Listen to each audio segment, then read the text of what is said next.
हाँ भाई बच्चों, एक्सरसाइज थी पिछली बार 9.5, 6 और 9.9। चलिए 9.5 देखिए, इसमें आपको विल और शैल का प्रयोग करना था। Mister John is very kind, mister John बहुत दयालु हैं। ही विल हेल्प यू, वो तुम्हारी सहायता करेंगे। इसमें आप विल के स्थान पर शैल का प्रयोग करें, क्योंकि देखिए विल और शैल में क्या होता है, अगर अवश्य शब्द, जरूरी बात, बहुत पक्की बात अगर कहीं हमें प्रकट करनी हो तो हम विल और शैल के प्रयोग को पलट देते हैं। तो जैसा कि इसने पहले सेंटेंस में हमें कहा है कि भाई मिस्टर जॉन बहुत दयालु हैं, तो हम आगे क्या कहेंगे, वो आपकी मदद जरूर करेंगे। तो इसलिए ही शैल हेल्प यू लगाइए इसमें। I have to write some important letters, मुझे कुछ इम्पोर्टेंट लेटर्स लिखने पड़ते हैं। ठीक है, तो I will write them today, तो मैं उनको आज लिखूंगा। आई शैल राइट दैम टूडे, जरूर लिखूंगा, तो फिर आई विल आ जाएगा। You have a bad cold, तुम्हें बहुत बुरी जुकाम लगी हुई है, कोल्ड लगी हुई है। ठीक है, तो यहाँ भी वही है। ये जो एक एक सेंटेंस जो इसमें ये आपको लगा के दे रहा है, तो इस सेंटेंस से आपका जो आगे जो सेंटेंस विल शैल जिसमें लगाना है, तो उसमें अनिवार्यता आ जा रही है, अनिवार्यता प्रकट कर रहा है आपका पहला वाक्य। तो इसलिए आप उसमें विल आना है तो शैल लगाइए, शैल आना है तो विल लगाइए। You have a bad cold, तो you shall not go for the picnic, ये कहना चाह रहा है कि तुमको पिकनिक जो है बिल्कुल नहीं जाना चाहिए। माई फ्रेंड विल अराइव, अब यहां देखिए मेरे मित्र पहुंच जाएंगे। ठीक है, जरूर पहुंच जाएंगे। अगर लगाना है आपको my friend shall arrive at 9 o'clock by the Bombay mail, कि बॉम्बे मेल से, बॉम्बे मेल गाड़ी का नाम है, बॉम्बे मेल से 9 बजे तक मेरे मित्र पहुंच जाएंगे। तो इसमें ऐसा कोई बात भी नहीं कह रखी कि भाई ज़रूर पहुंच जाएंगे, तो आप विल भी लगा सकते हैं।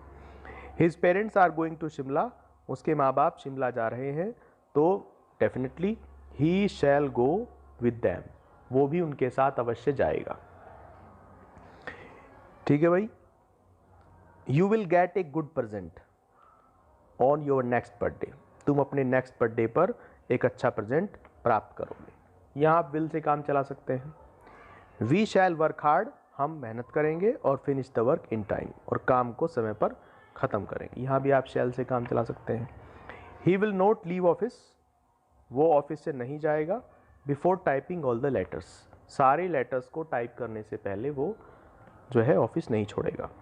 Mister Anand is a fee clerk, Mister Anand जो है वो फी क्लर्क है, और he will receive your fee, वो तुम्हारी फीस रिसीव करेंगे। I will go to Agra next week, I shall go to Agra next week, मैं अगले हफ्ते जो है आगरा जाऊंगा, आई शैल लगाइए।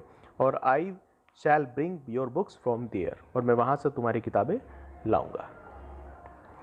9.6 देखिए अब।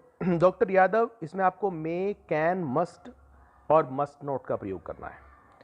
अब आपको पता है मे आता है संभावना के लिए, कैन आता है शक्ति के लिए, योग्यता के लिए, और मस्ट का प्रयोग करते हैं जरूरी, कोई बात चेतावनी चाहिए। Mister Yadav is praised by everyone, कि डॉक्टर यादव जो हैं वो सबके द्वारा प्रेज्ड हैं, उनकी तारीफ़ की जाती है। तो he must be a good doctor, आप यहाँ मस्ट भी लगा सकते हैं कि वो अवश्य ही एक अच्छे डॉक्टर होने चाहिए। This box is not very heavy, ये बक्सा बहुत भारी नहीं है। यू कैन लिफ्ट इट, तुम इसे उठा सकते हो, शक्ति प्रकट कर रहा है। He has lived in France for over 5 years, वो पिछले 5 साल से ज़्यादा समय से फ्रांस में रह चुका है, रहा है। तो he can speak French fluently, यहाँ भी आप कैन लगा सकते हैं, उसकी फ्रेंच बोलने की योग्यता है, क्षमता है। Our examination is drawing near, हमारी परीक्षा नज़दीक आ रही है। वी मस्ट वर्क हार्ड, हमें कठिन परिश्रम करना चाहिए, जरूरी बात है। You should take an umbrella when you get out, तुम्हें छाता लेना चाहिए जब तुम बाहर जाते हो। इट मे रेन, बारिश हो सकती है, संभावना है, मे लगा दीजिए। He can enter my room in my absence, वह मेरे एब्सेंस में मेरे रूम में प्रवेश कर सकता है। आई डोंट ट्रस्ट हिम, ठीक है, तो फिर तो मस्ट नोट आ जाएगा, क्योंकि ये तो कह रहा है कि मुझे उस पर भरोसा नहीं है। तो ही मस्ट नॉट, उसे एंटर नहीं करना चाहिए मेरे कमरे में, जो है मेरी एब्सेंस में। 7वें में मे आई कम इन, बड़ा जनरल वाक्य है। 8वां these seats are reserve for guest, ये सीट्स जो है मेहमानों के लिए रिजर्व हैं, तो you must not sit there. भाई जब ये सीट्स मेहमानों के लिए रिजर्व हैं तो इसका मतलब तुम्हें इन पर नहीं बैठना है, तो मस्ट नॉट लगाइए। ठीक है, तुम्हारे कमरे में स्मोक करने की अनुमति मांग रहा है, मे कर दीजिए, may be smoke in your room. 10वां can I go to school tomorrow, it is Sunday tomorrow, कल संडे है, तो क्या हमें कल स्कूल जाना चाहिए? चाहिए भी चाहिए, तो उसमें चाहिए आना चाहिए, इसमें मस्ट हो जाएगा। ठीक है भाई, क्या हमें कल स्कूल, क्या मुझे कल स्कूल जाना चाहिए, कल संडे है पूछ रहा है। या आज्ञा भी ले सकता है, मे भी लगा सकते हैं, मे आई गो टू स्कूल टुमारो, क्या मैं कल स्कूल जा सकता हूँ। ठीक है, एक एक्सरसाइज दी थी हमने 9.9, इसमें आपको डू, एम, हैव जो ब्रैकेट्स में लिखे हुए हैं वो लगाने हैं। तो पहला वाक्य आई डू नॉट फोन्ड हो जाएगा। ठीक है, नहीं, फोन्ड कोई वर्ब नहीं होती, तो आई एम नॉट फोन्ड, क्योंकि डू और हैव जो इसमें ब्रैकेट में दो दिए हुए हैं इनके साथ तो वर्ब आती है, फोन्ड कोई वर्ब नहीं होती है। फोन्ड का मतलब होता है शौकीन, तो आई एम नॉट फोन्ड। ठीक है, दूसरा इट का वाक्य है, it did not rain yesterday, yesterday आया हुआ है, रेन का सेंटेंस टेंस के हिसाब से बनता है। She has not yet, yet आया हुआ है तो हैज़ आ जाएगा। ठीक है, उसने अपना काम अभी तक ख़त्म पूरा नहीं किया है। नंबर 4, क्या तुम कल सुबह, टुमारो मॉर्निंग आ रहा है।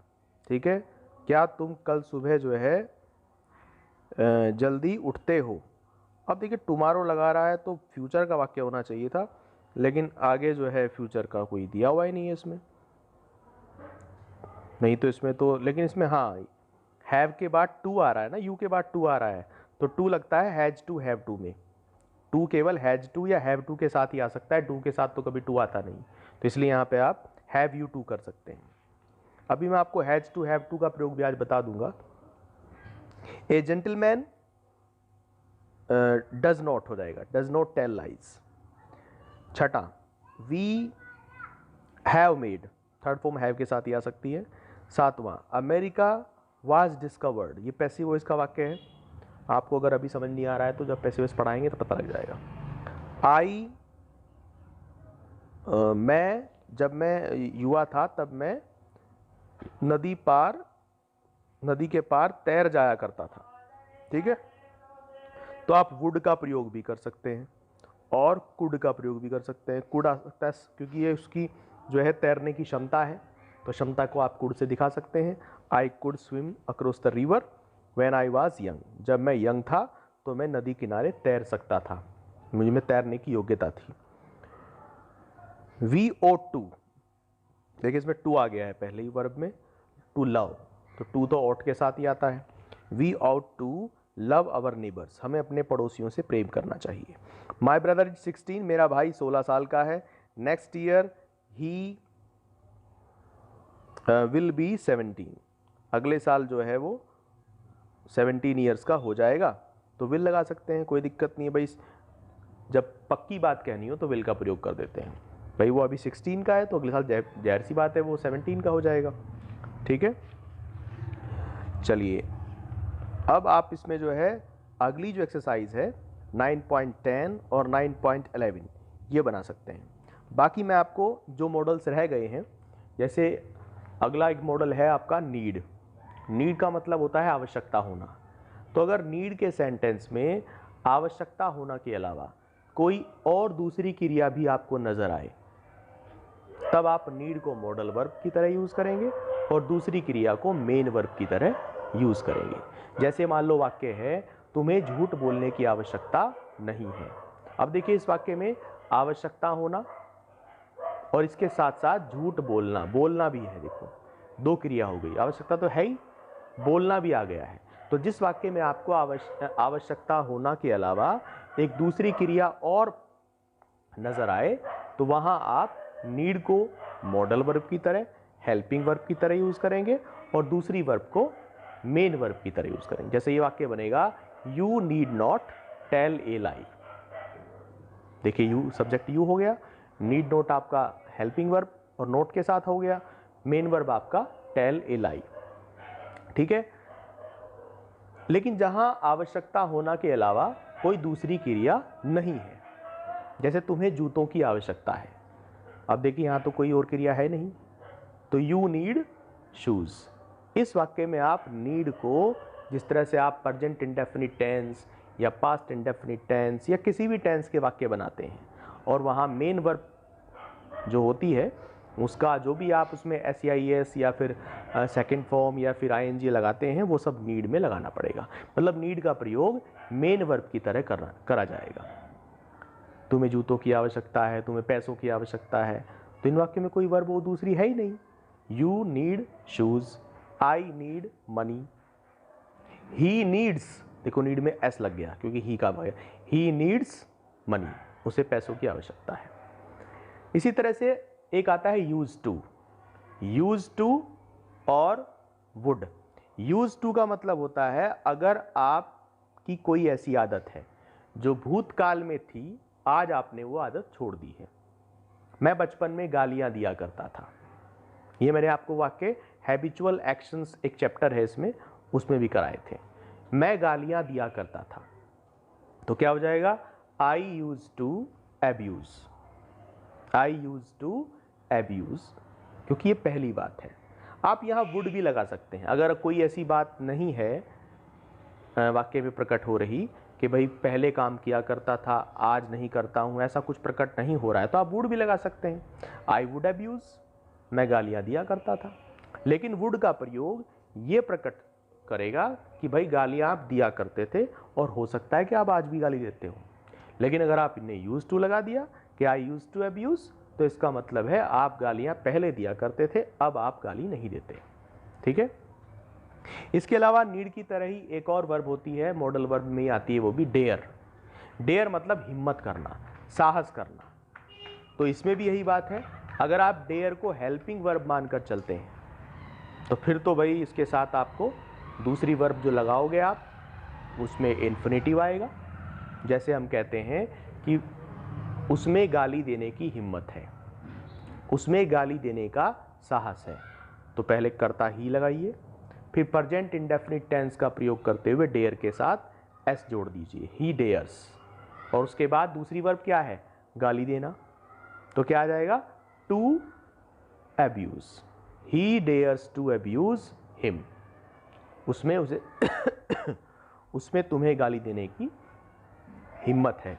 He dares to abuse you, जो भी जिसको भी गाली दे रहा है वो। लेकिन अगर डेयर का वाक्य निगेटिव है, नोट आ रहा है उसमें, तब आपको इन्फिनेटिव यानी कि टू लगाने की आवश्यकता नहीं है। जैसे उसमें गाली देने की हिम्मत नहीं है, तो क्या हो जाएगा, ही डेयर नॉट एब्यूज, बस। देखिए एब्यूज के साथ टू नहीं आया, जबकि उसमें आया था सिंपल वाक्य में, उसमें आया था ही डेयर टू एब्यूज, लेकिन यहां क्या आया, he dare not abuse. Dare के साथ जब नॉट आया तब एब्यूज में टू नहीं लगाया गया, लेकिन अगर डेयर का सिंपल वाक्य था तब हमने एब्यूज लगाया। ठीक है, तो ये थोड़ा सा डेयर का यूज है। इसके अलावा कुछ मॉडल्स और भी आते हैं, हैज टू, हैव टू। जब आपको कोई काम मजबूरी में करना पड़ता है तो आप हैज टू, हैव टू का प्रयोग कर सकते हैं। मुझे ठंडा भोजन खाना पड़ता है, तो I have to take cold food, ठंडा भोजन, स्टेल फूड, बासी भोजन। मुझे बस से यात्रा करनी पड़ती है, I have to travel by बस।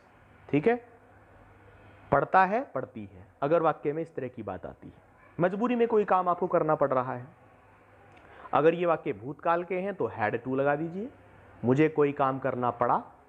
और अगर ये वाक्य भविष्यकाल के हैं तो आप will have to, shall have to का प्रयोग कर दीजिए। मुझे कोई काम करना पड़ेगा, मुझे पाठ याद करना पड़ेगा, I shall have to learn the lesson. तो इस तरह से हैज टू, हैव टू और हैड टू का प्रयोग भी मॉडल्स के प्रयोग में ही आता है। ठीक है, तो अब मैंने आपको लगभग सभी मॉडल्स बता दिए हैं। अब आप इसमें 9.5, 6 और 9 करी थी ना आपने, तो अब आप ये 9.7, 9.8, 9.10 और 11 यानी कि पूरा चैप्टर ये कंप्लीट कर सकते हैं। ठीक है, अब इसमें जो कुछ एक दो वाक्य ऐसा आएगा जो जिसमें कुछ नई बात होगी वो हम आपको बता देंगे। ठीक है, इसके अलावा आपको ट्रांसलेशन में कुछ सेंटेंस हमने पिछली बार भी दिए थे, तो इनको भी ज़रा चेक कर लीजिए। हमें अपना पाठ रोज़ याद करना चाहिए। ये सेंटेंस सिंपली आप ought to से बना सकते हैं, शुड से भी बना सकते हैं। We should learn our lesson daily, और we ought to learn our lesson daily भी कर सकते हैं। अपना कर्तव्य भी है ये। क्या मैं तुम्हारा पेन ले सकता हूँ? मे आई टेक योर पेन? तुम्हें उसके साथ नहीं जाना है। ठीक है, चेतावनी दे रहा है। You must not go with him. वह तुम्हारी मदद क्यों नहीं कर सकता? ठीक है, ये एक तरह से क्षमता पर बात हो रही है। तो can he not help you? Can he not help you? भगवान तुम्हें खुशियां दे, शुभकामना है, तो मे का प्रयोग कर सकते हैं, यानी कि हो जाएगा may God give you happiness. लेकिन मैंने आपको बताया था कि अगर गॉड का वाक्य है तो मे को आप चाहे शुरू में ना लगाइए, गॉड से ही वाक्य शुरू कर दीजिए। God give you happiness.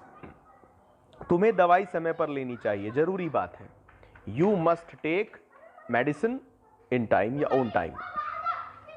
हमें अपने देश से प्रेम करना चाहिए, कर्तव्य है हमारा। We ought to love our country. शायद वह तुम्हारी सहायता कर सकता है, संभावना आ गई है, मे का प्रयोग करिए। ही मे हेल्प यू। तुम्हें 9 बजे दफ्तर पहुंचना है। यू, अब देखिए ये चेतावनी भी है आपके लिए। You must reach the office at 9 o'clock। तुम्हें सत्य अवश्य बोलना चाहिए। ठीक है, ये अवश्य बोलना वाली बात आ गई है, जरूरी बात हो गई। तो you must speak the truth. तुम्हें सत्य अवश्य बोलना चाहिए। ठीक है, तो मैं कुछ सेंटेंस आपको ये और दे रहा हूँ, इन सेंटेंसेस को भी आप बना के देखिए, और बाकी जो एक्सरसाइज आपको दी है उनको आप बनाइएगा। ठीक है, अगली बार हम मिलवा देंगे। चलिए।